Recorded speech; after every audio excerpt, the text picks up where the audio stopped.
move to grammar, okay? Passive voice. Passive voice in present and past. The present and past thing are actually very, very easy. It just changes the verb to be. Is, is, are, and was or were. So that's going to be really, really easy. What changes is the way we write sentences, okay? An active way or a passive way of writing sentences. So, why do we use the passive voice? First of all, let me explain to you. The passive voice, we use it when we don't know the subject, when we do not know who or what did the action. For example, I can tell you, I baked a cake. I baked a cake. That is an active sentence. I baked a cake, okay? I did it. You know the subject. You know Miss Carla did the cake. But what if I don't know, I came to your house and I went to the kitchen and I told you, hey, a cake is made. A cake is made. I am not telling you who baked the cake, what baked the cake. I am just letting you know that a cake is made. Okay? So we do not know the subject. The subject is not important or we don't want to mention it. We can also use passive voice to omit saying the person or the object who realized the action. And we want to talk about the object of the, and not the doer of the action, okay? We want to talk about the object that receives the action. So, if I tell you, I baked the cake, what is the object that receives the action? I or the cake? The cake is receiving the action make or bake, right? So we want to talk about the cake, and so I will change it. The cake is baked, okay? We're talking about the main object of the sentence. So take a look at this, okay? Don't get scared. This is actually very, very easy. We have it in present simple, okay? We have present simple passive voice. Normally, we have our active sentences, which is the most common way of writing sentences. You have your subject, you have your verb, and you have your object and your complement. So, he runs, no, he drives a car, okay? He drives a car. What happens if we changed it?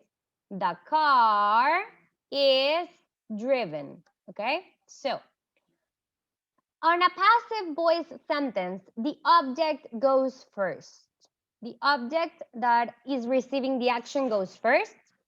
In present simple, we are going to use the verb to be is or are, depending on the object, if it is plural or singular. Then we are going to use our verb in past participle. Remember, verbs in past participles, you need to memorize them. You need to learn them by heart. They're on a list and you have to learn them. And it is optional if you want to use the subject at the end. So, for example, I make a cake. A cake is made. I could stop the sentence right here. But if I want to add the subject, I would always add by me because I was the subject. So, a cake is made by me. Then we have this other example. Betty does her homework. The object on the sentence is homework, right? Because homework is receiving the action. So homework is done. I could stop the sentence in here. Homework is done. But I want to add the subject, and it's completely optional. Homework is done by Betty. My father drives the car.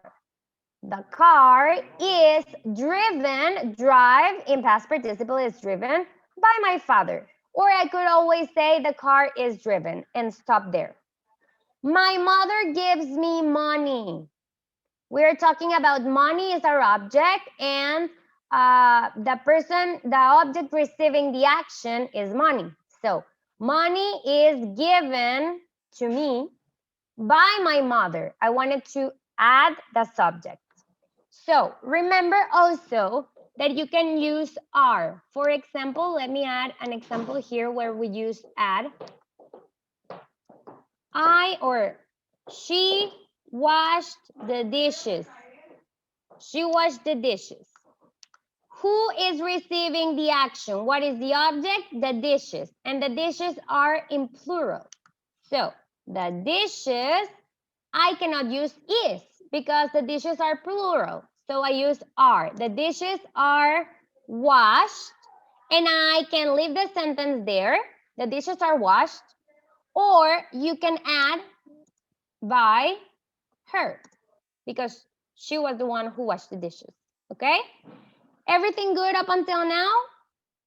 Now let's move to the simple past of passive voice, which is basically the same thing, guys. The only thing that changes is that we use was or were depending on the object, all right? So for example, here we have our active sentence. John washed the dishes yesterday. So the dishes are our object. They're the ones who receive the action. The dishes were, because they're plural, washed by John yesterday. And then we have the professor taught the students last semester. The students were receiving the action, right? So the students are the object. The students were taught. Taught is already in past participle by the professor. But we could also just leave the sentences in the dishes were washed and the students were taught. That's it. And here we have the exact same examples as in the last slide, but we have them in past simple and we have them using the verb to be in was or were. So I made a cake. A cake was made. I could stop here or I could add by me because I know the subject. Betty did the dishes. The dishes were done. The verb do in past participle is done, okay? My father drove the car. The car was driven. Drive in past participle is driven by my father. And finally, my mother gave me flowers. Flowers were given. The verb give in past participle is given by my mother. All right,